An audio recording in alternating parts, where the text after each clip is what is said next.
Harsh past, New York in the 80s, when prostitution and crime reigned on the streets. Some of these photographs by Steven Seagal are more than 30 years old. In the 80s, he filmed the streets of New York without any embellishment. Back then, Times Square was a hotbed of prostitution. Crime and chaos reigned in the city, and only the Twin Towers inspired the idea of a bright future.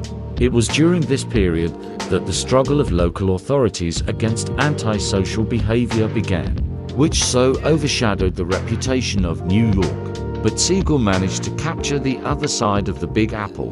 The central square of Manhattan is Times Square. In the 80s, this area was considered dangerous. Drugs were sold here, robbers scurried around, and prostitution flourished. Well, buying a pornographic movie in the heart of New York was not a problem at all. A subway car painted with graffiti is a classic painting for New York in the 80s. Some areas of New York were more like a city after a bombing or military action.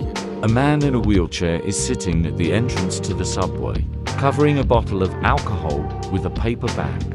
A wrecked car abandoned near the Brooklyn Bridge. In a broken subway car, residents of Little Italy opened a fire hydrant.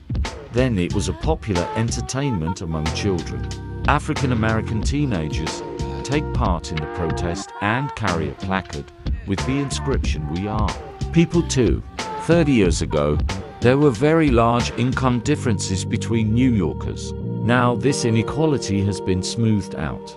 People relax on the banks of the Hudson River in the shadow of the Twin Towers. Now the Battery Park City Quarter is located here. The youth of the 80s. Steven Seagal's photographs are a classic example of street photography. The boy is sitting on the sidewalk, eating a sandwich and drinking a Coke from a can. The American Dream. View of Manhattan. The burnt-out church. Crime in New York began to decline in the early 90s.